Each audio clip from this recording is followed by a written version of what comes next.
Hey you guys, it's Peter, and welcome to my channel, Peterisms, where I tell stories of my life and just little things that I've learned as I've grown into the person that I am today. And I was looking through the Melody Beatty book, Journey to the Heart, and I was actually looking through some of the old meditations that are there. Well, hello, Tucker. He's right here. And I noticed that on February 13th, there was a meditation called Don't Let People Put Thoughts in Your Head. And on February 14th was one called Send Love Letters. And I thought, okay, these are two vastly different meditations and they're very interesting. So I just kind of skimmed them and then I was like, I think I want to read these meditations. So let me get into the first one, which is Don't Let People Put Thoughts in Your Head from February 13th. Respect the power of words and thoughts, both your own and others. Our ideas and inspiration sometimes come from other people, come from outside us. But if we're not careful, it's easy for others to put their ideas and intentions into our mind, to cast their spells on us.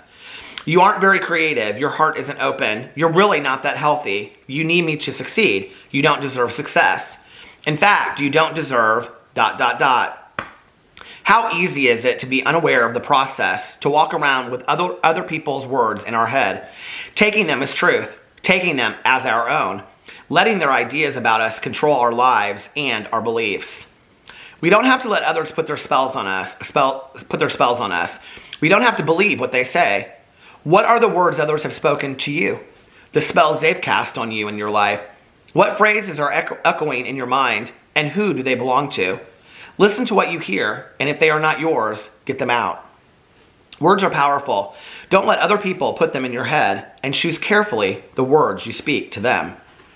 I think it is such a powerful meditation, and it's really about allowing other people to rent space in our head for free. A concept that I had been told my first probably 10 days in sobriety, and it has taken me years and years to truly understand and I think live by, and it's that whole idea of when people say things to us, we we borrow it as our own, and then it starts to run like this tape in our head, and we start to listen to it and we start to believe it, and then we make it our own. And I think especially I feel very blessed in that both of my parents, my mother and my father, and my stepmother, were all people that were very encouraging of me when I was growing up. I mean, I can think of minute incidences when any one of my parents maybe said something critical to me, in a way that it's stuck with me, if that makes sense.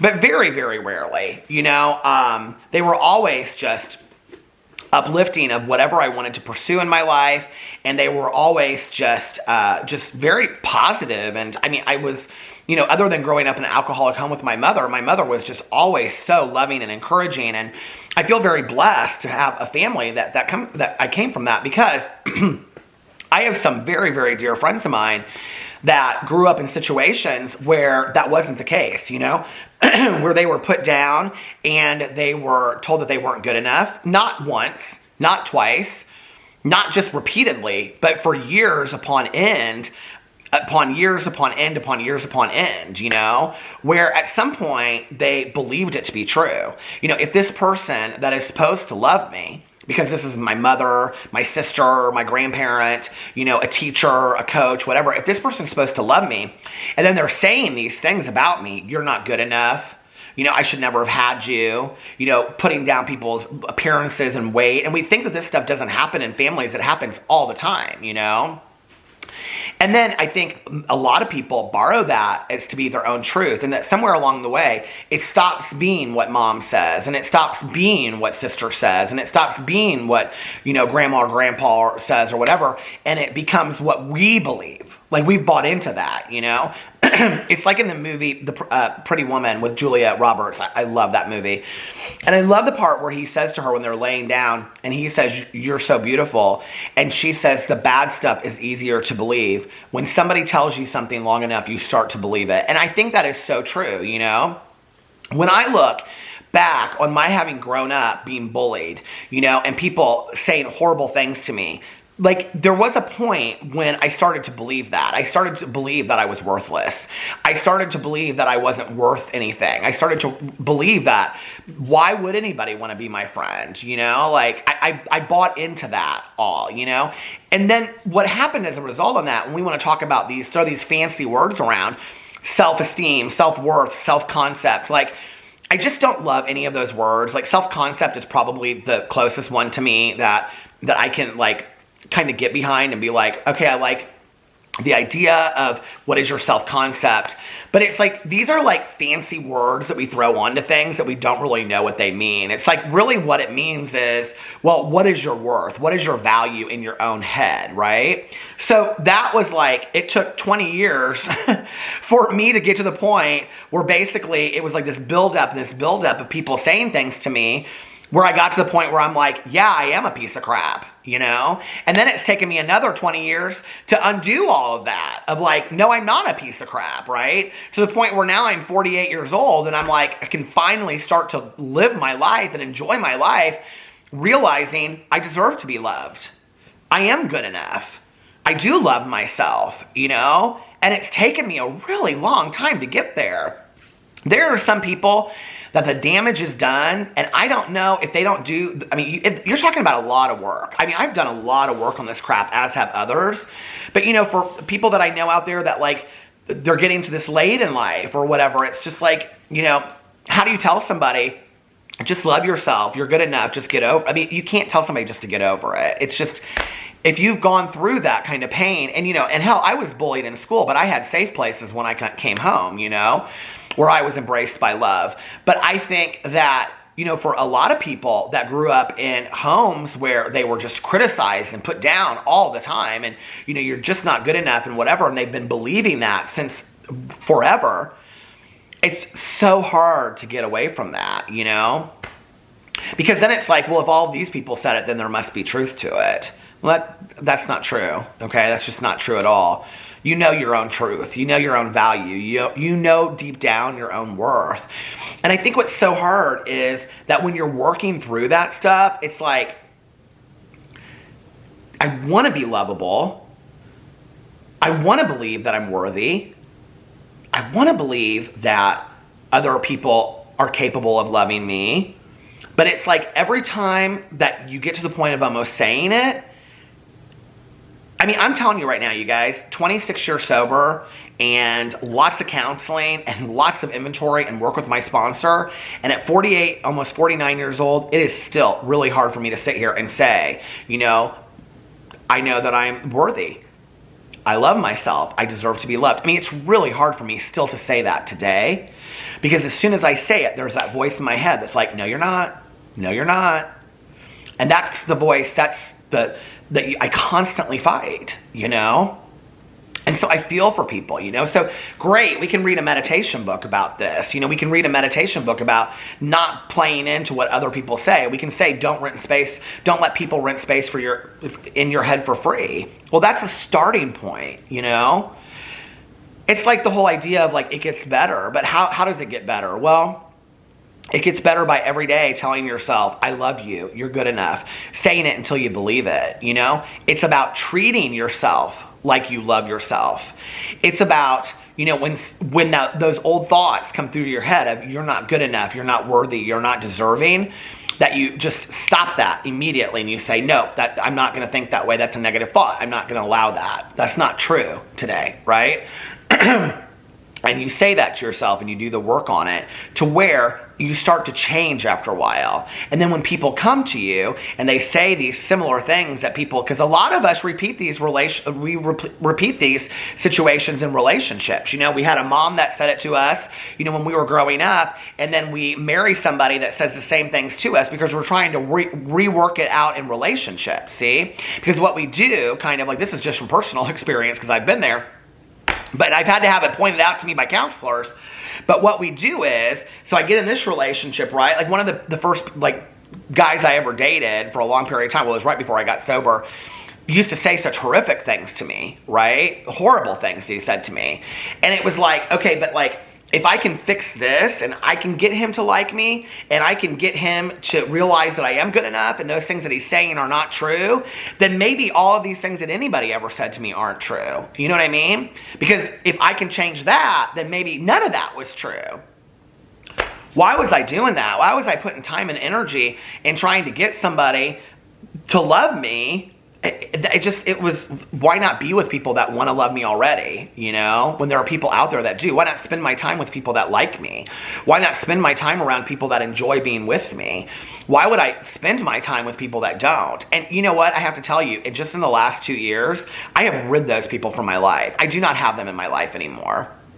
And I know whenever I say that, it comes across as kind of a little harsh, but I just don't. I don't have toxic people in my life today. I don't have time for it, okay? I do not know how much time I have on this planet, and I sure as hell am not going to spend it with toxic people, that, hey, work on your toxicity. I've had to work on mine, work on your toxicity and we'll meet up down the road.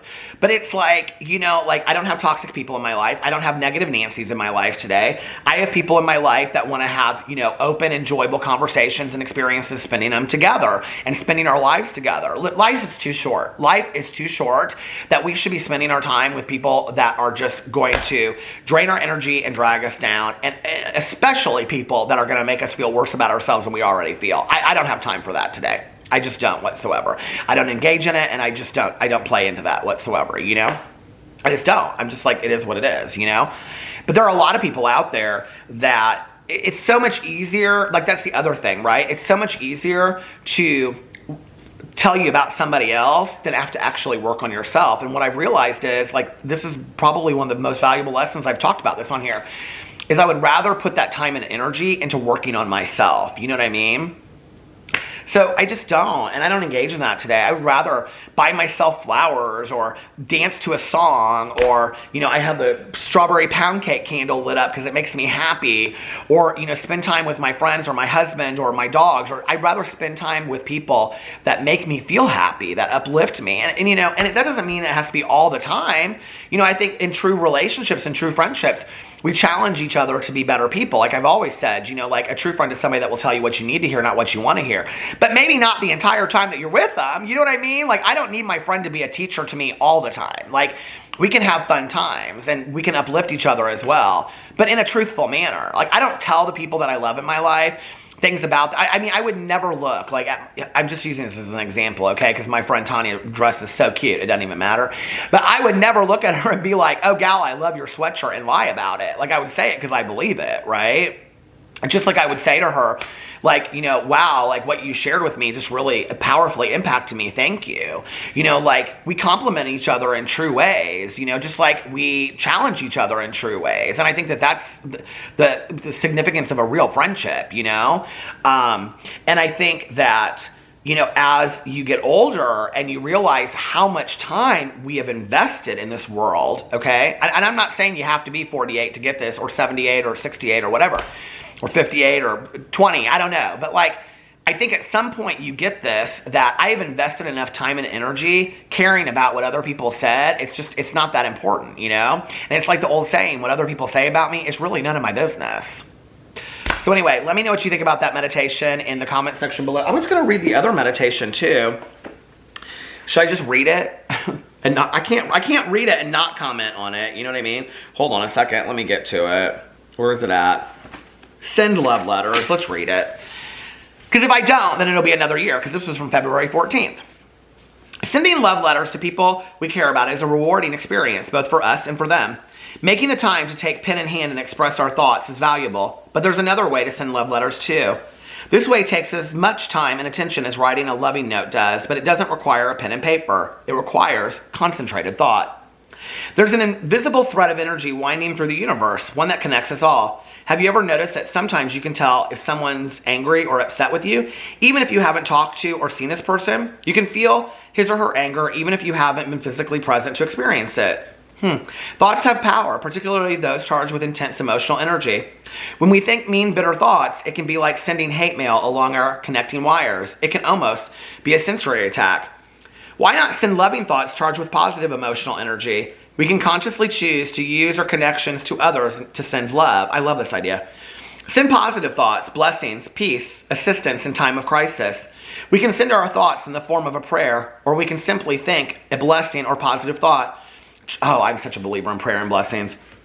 Charge it with energy and send it along the wires with love. When someone you know or love comes to mind, or even someone you don't, perhaps someone in another part of the country or in the world, Perhaps someone going through a particular crisis and you're not certain what to do. Send a love letter. Your loving thoughts will touch them and your blessings will all come back to you. I love that so much. So let's all send some positivity and love out there to each other. And I'm going to send a bunch to you right now. A lot of love and positive thoughts and prayers I'm sending out to you for whoever needs to hear that tonight. And I like to say this on here. Every time I say it, and I don't know why I'm feeling it in my heart, so I feel like maybe there's one of you out there that needs to hear this tonight, but every time I say it, somebody's like, I really needed to hear that. So I don't know why I'm feeling pulled to say this, but I just want to say, if nobody else has told you this today, I love you, and you're going to be okay. Whatever you're going through right now, you're going to be okay. I love you, and I will see you guys tomorrow. Bye.